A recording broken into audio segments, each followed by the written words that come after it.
We're actually candidates for criminal justice.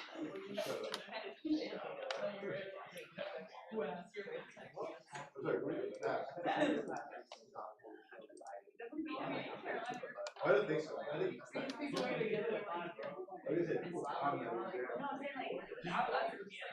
oh, yeah. Did you see that dude?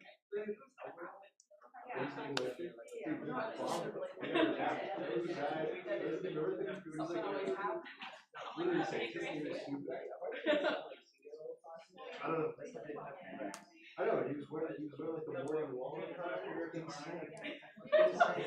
I never. He had one of those. Yeah, All right. might as well have. Welcome back. Thanks for being here on a beautiful, it's really nice out. Yeah, I'm looking forward to like calling it a day, time for the weekend. And it's my birthday, so I brought donuts. Thought that would be a good way. Yeah, thanks. And, yeah, yeah. Otherwise, like, how am I gonna? I'm not gonna go buy myself a donut if I'm like eating donuts because it's like, well, I had to give them to my class, and that's. Is that why it's a good day? Yeah, this is the birth of Ryan Cooper. It's like the best day. Yeah. So we have note cards and donuts. Thinking about like module 3. What the heck just happened? Like, what did we learn? What can we demonstrate? We've suffered through all this stuff. We've done all this work. What did we come out with?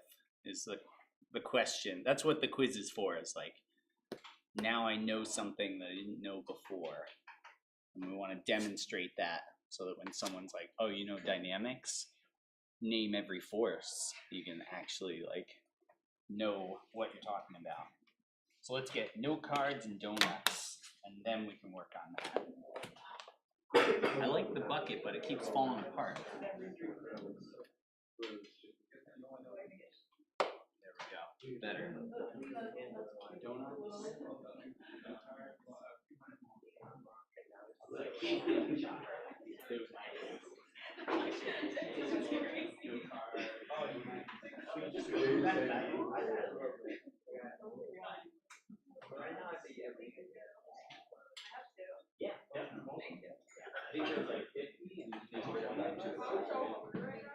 I know. I'm always so hungry lately.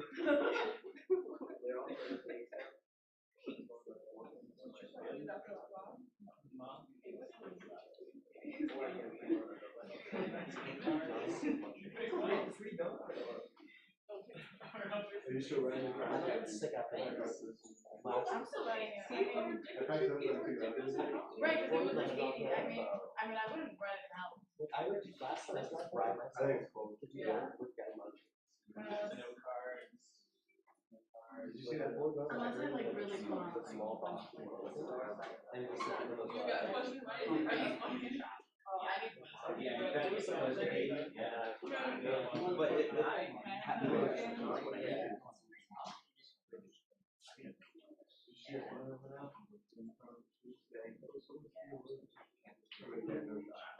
know exactly what it is. Yeah, I know it's not actually pumpkin, but I do like pumpkin spice stuff.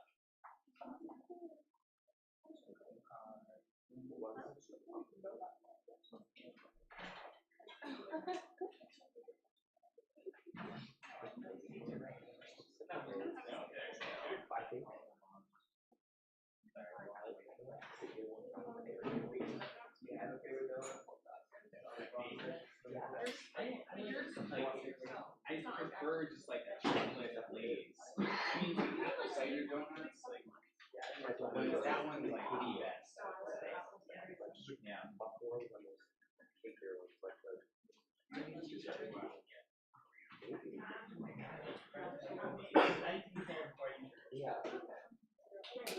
I don't know if this is just my the sugar. Yeah. Because it gets a little crispy.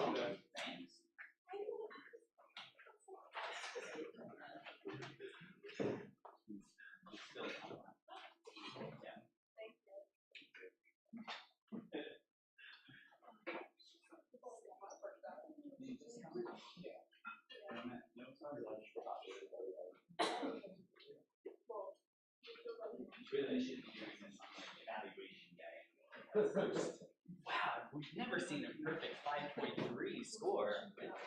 We have no cards.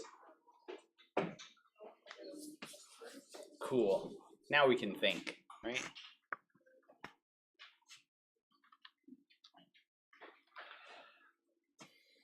All right, so what was module 3 about? What were we doing? All sorts of stuff, right? Like big picture. What was module 3? Equations of motion. Like that was, I think it's like the #1 thing to get out of this class is can you go from like the idea that I know forces are acting on it, let me create an equation of motion out of that. And if you take other dynamics, like sometimes you get deep into like solving equations of motion and like all sorts of other things, but as a core level, you should be able to like see what a force is and recognize, is it gonna bounce back and forth? Is it gonna take off and disappear? Something. And that's what equations of motion are supposed to tell us.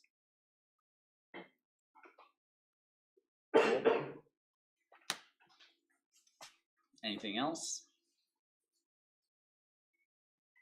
Yeah. Wasn't everything with like in 2 dimensions for the most part? Yeah, we did a lot of like planar constraints. So like, Just degrees of freedom. yeah, planar constraints and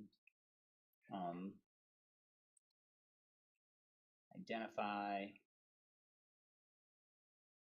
constraints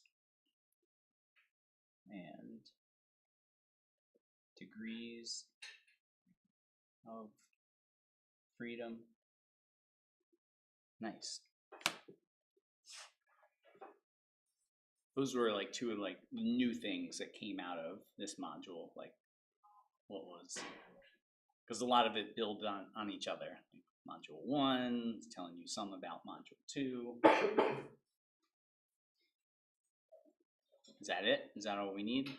Degrees of freedom, equations of motion. Yeah. Yeah, and then also that if we kind of rearrange this, right?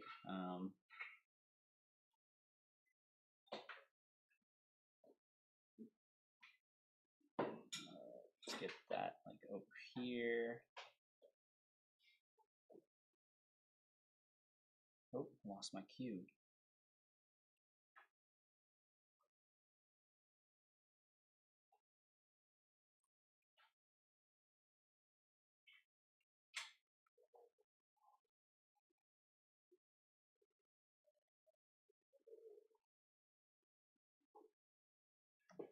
That's like the 3-step process that we kind of went through each time was, okay, what's moving? How is it moving? Are there constraints on its motion? Like how do we describe it? Then we can say, all right, these are the forces that could cause that motion. Set that equal to our kinetic diagram, which is just describing like mass times acceleration. And finally put it all together and say, this is my differential equation that is now describing how this thing is moving. Yeah, sounds good. So how do we demonstrate this kind of thing? What would be, and this one is like kind of individual, but we're all going to decide as a group, but how would you demonstrate like these 3 steps or pieces of these steps? What do you think? And that one's good for the note card of like, here's a problem, this is what I think I would start it as.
So when I said like planar, we've been dealing with all like two-dimensional stuff.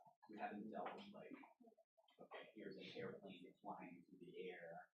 Let's describe all 6 degrees of freedom. Usually it's just it has an XY coordinate, maybe some orientation to it.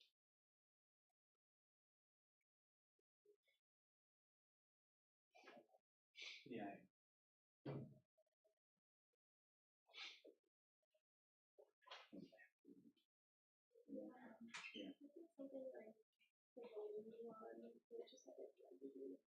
Yeah, yeah.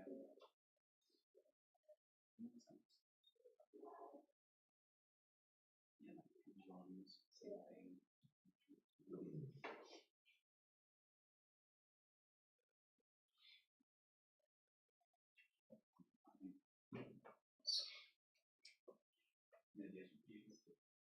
Solve them. I mean, for the most part, we can solve one. The initial value. Yeah.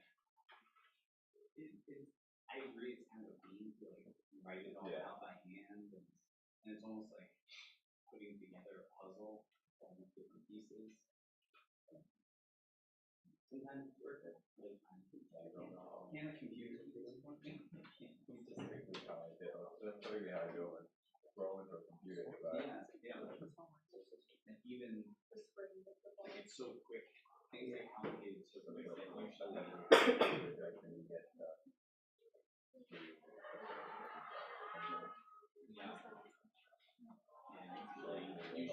into like state-based and integrated.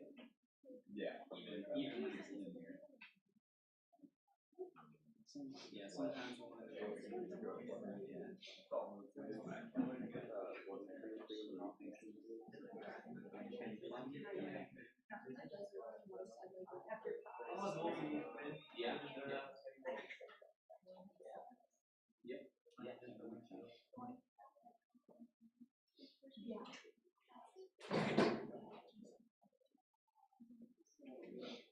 Alright, so I'm gonna just jot down some of the things that people were thinking about.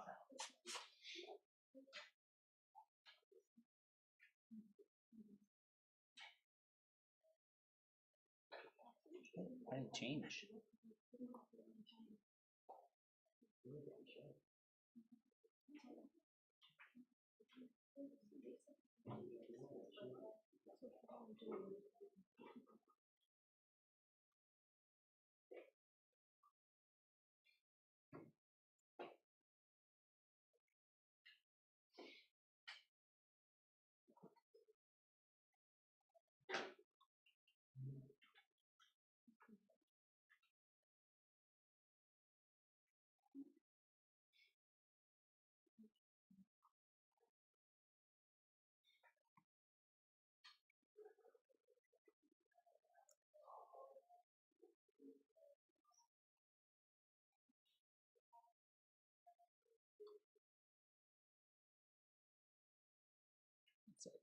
60.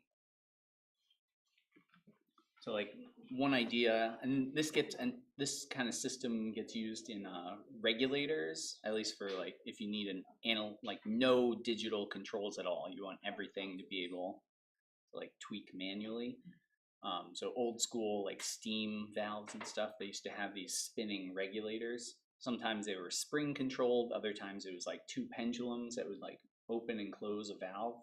And the faster you move, the farther out this spring goes, and then the slower it goes, the more it comes in. And other example would be like a continuously variable transmission. Have you heard CVT? Does anybody's car have a CVT? Or does anybody have like a go-kart with a CVT that broke, the belt broke? They always end up breaking sooner or later. We built like a mini Baja kind of go-kart thing in college to go compete, and we used CVT, no gearbox at all. The CVT was our gearbox, so the belt would just grind itself. Like when you turned on the engine, the belt was just moving, and until you let go of the gas, or let go of the brakes, then the whole car would move. But anyway, these regulators, we could think of like a spring and a mass, but now it's in this rotating system. So how far out, you can predict kind of like how far out it goes, or like how much is it going to be bouncing back and forth. That was one thing that came up. Another one was go back to like the classics of dynamics. Have a pendulum, it's swinging through some angle. What's the natural frequency? Something like those kind of questions. Did I miss any? What else were we talking about? I don't know if I missed anything else. But those were two examples.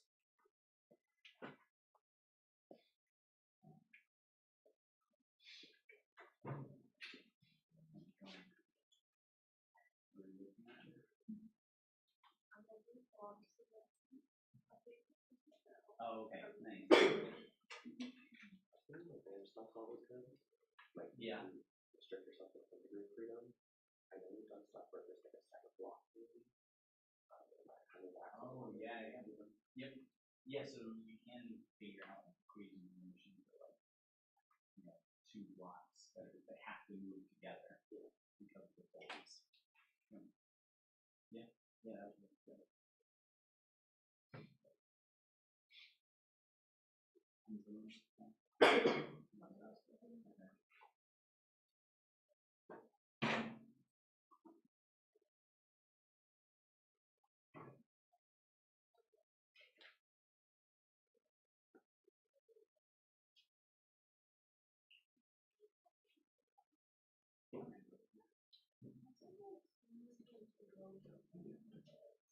Oh, yeah.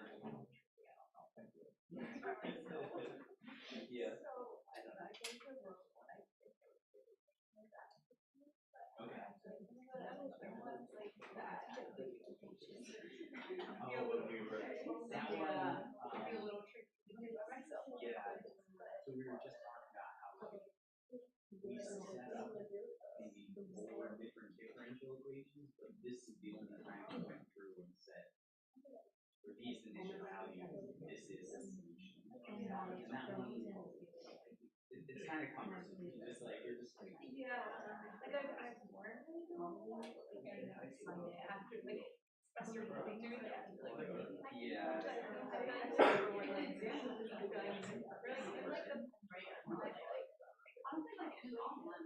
Yeah. Even like it's harder to set up equations than straight on the hill. Yeah. Yeah.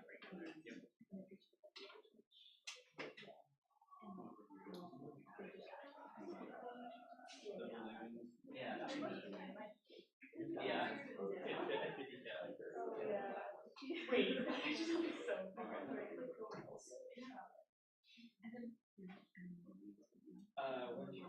oh man, windshield wiper is nice. For those, yeah. So are you saying that angle is now the degree of freedom, or is that is it moving at fixed rate? So that one, so you're gonna try to create make region like a double dot equals over plus something else. Okay. Yeah. I like it. You know how you started? No, I think we're actually all set. yeah.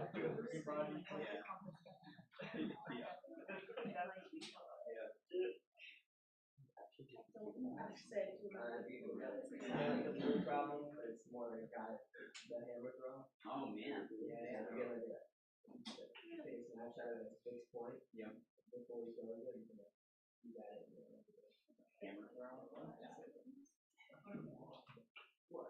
Small hammer throw, but I guess It is like a ball. Let me just stop by. Did you think about it for the semester? I can't do it. All right, what did we just talk about? Oh yeah, the rope.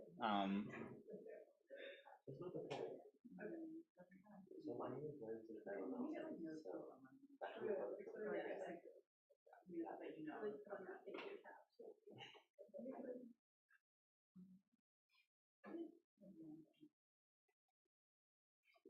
So that should be perfect. So one thing we tried was like looking at a rover going up and over a hill. A similar problem with the same process could be not the same, but approximately the same.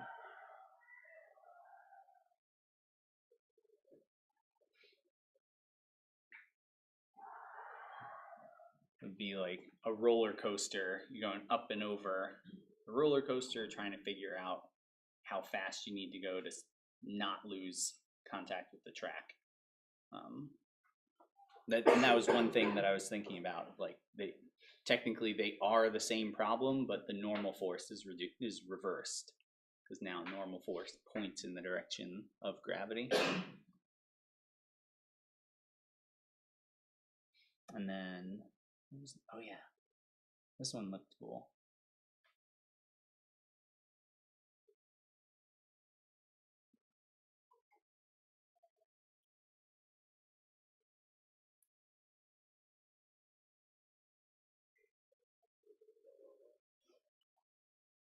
So this one, like this person is rotating around in this circle for the hammer throw.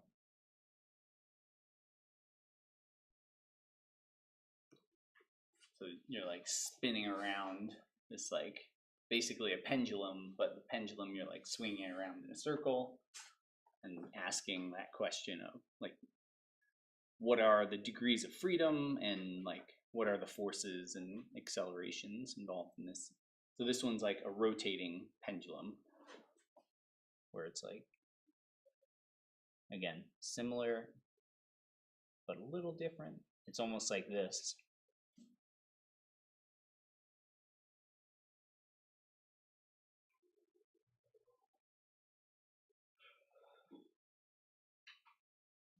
Where we have like a pendulum fixed to something and it's going to spin around in a circle.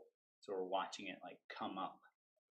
And now what you're doing there is actually changing, because in general pendulum equilibrium is straight down.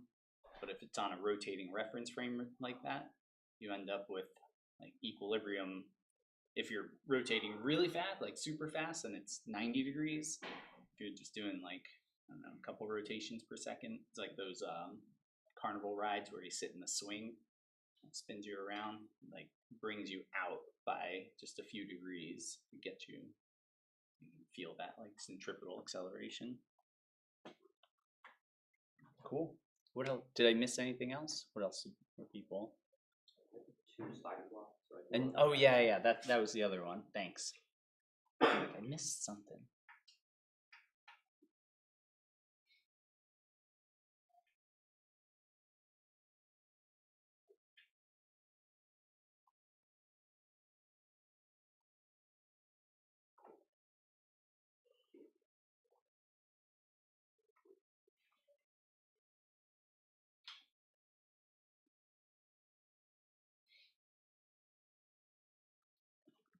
Yeah, like if we had big mass, little mass, we know it's going to move down, but how fast would it move? So we could create an equation of motion and figure out what would slow it down, what would speed it up, something like that.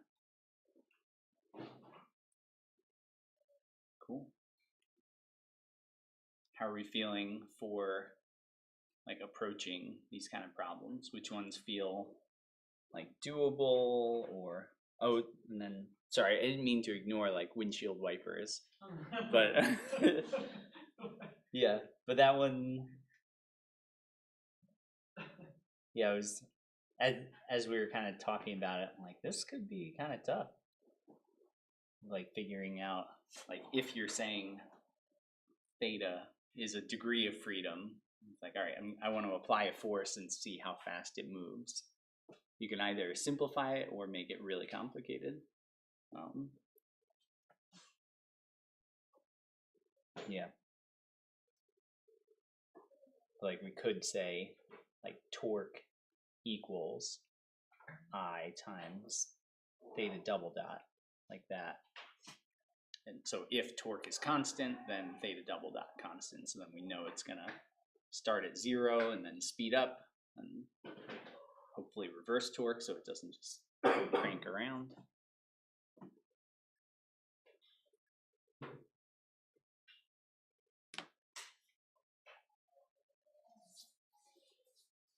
Yeah. What feels like it's too easy or just right? Check in. Kind of all these different options that we were kind of running through. Just and right now they're just sort of like up in the air. Different stuff.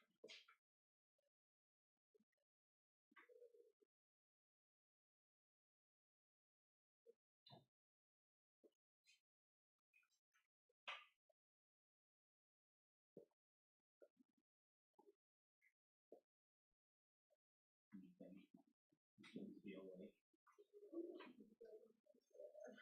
sounds hard. It's not too bad. It's still a pendulum. So we have an extra centripetal acceleration term. Yeah. Yeah, but it's not what we had been doing, I guess, is the main thing. Yeah. I think that's a curveball. Doable. You have the tools, it's just still learning all the settings. Like get into it.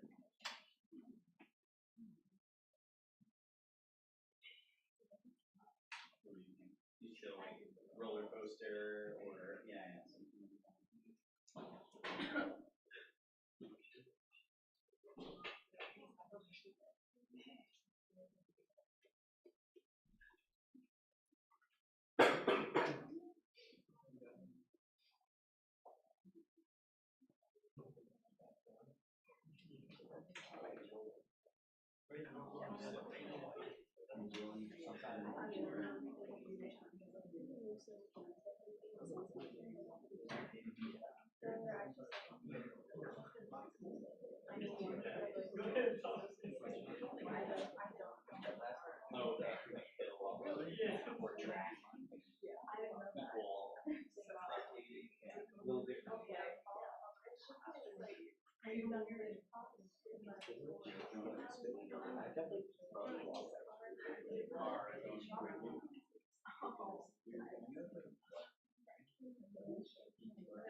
So like looking at the roller coaster, at least when I look at it, and it seemed to be like a few people were kind of like, all right, yeah, that sounds doable. I've seen something similar. This is a little different. I can do it. At least when I look at this, there's only two real forces that are holding this thing together.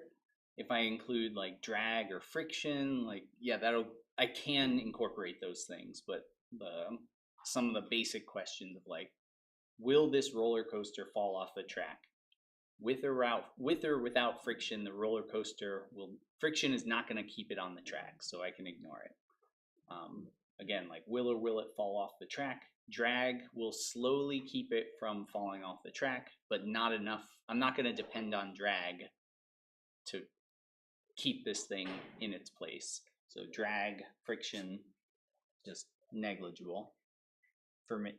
And like different engineers approach it differently, but that's just my thoughts. So that's my like free body diagram. I know there's a normal force. I know there's gravity.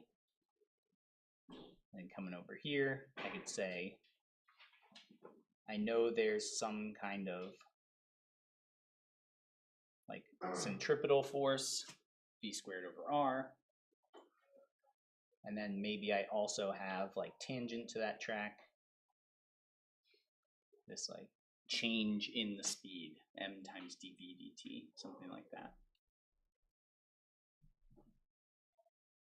So the main the only thing that's in line with dv dt, the thing that's changing my speed, would be that gravity. So gravity is going to decide like how fast I'm moving or not moving. And then normal force and gravity would be describing that. Mv squared, like how much that centripetal acceleration is going there. I don't know. That would be my thought. What do you think? Seems right? Or no? Everything's pointing down, right? Shouldn't it always fall?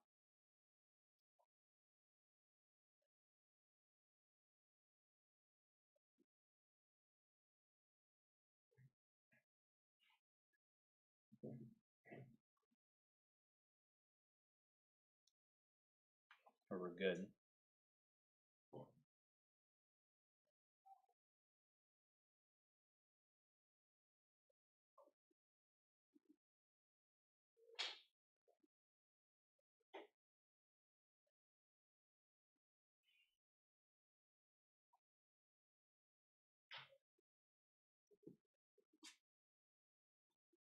Can we find like v such that n is more than 0? Or are we doomed? Are you always going to fall off the track is my question. Because normal force and gravity are both pushing you off the track.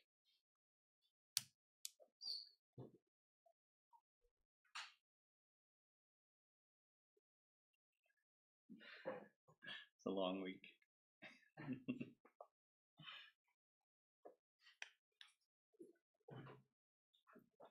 Yeah. Would there not be like an upwards force with like the bar or the force that's holding you so you don't fall? I mean, old school like wooden roller coasters, they had nothing holding the cart. I guess mostly I'm trying to keep the cart on the track, and then I can always put a seatbelt on the passengers and make sure that as long as cart is safe, passenger is safe. That's my thought. Yeah, hopefully you don't save the cart, lose the passenger. Then the whole exercise was for naught. Unless you're really like miserly, I guess. It's only a few passengers. We still have the carts. All right, so let's double check. N has to be more than or equal to 0. So mv squared over r minus mg cosine theta is more than or equal to 0.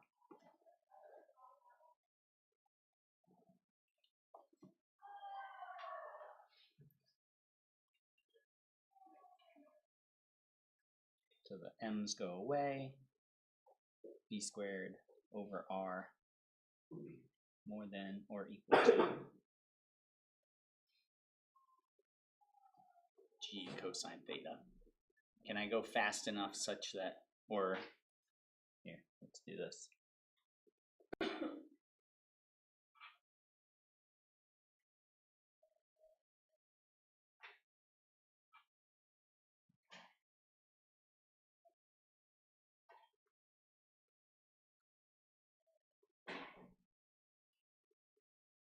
Like that, or I might be messing that one up.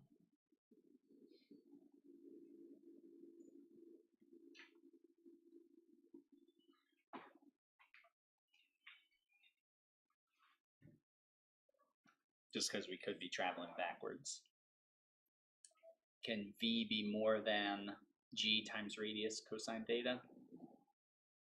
And we'll say, like, probably the worst case scenario is at the top, theta equals 0. So can it be more than root GR? This is kind of the opposite problem that so in the first time we ended up saying like V cannot be less, it has to be less than some value. Now we're saying it's got to be more than that value. So the faster I'm going, the more likely it is that I'm staying on the track. Does that intuitively make sense? It seems like we're on track. We're on track, right? It seems like something's working in the process. All right, just wanted to make sure we're setting it up right. Sounds good. Accomplishable. All right, and we're done for the day. Let's call it. Thanks.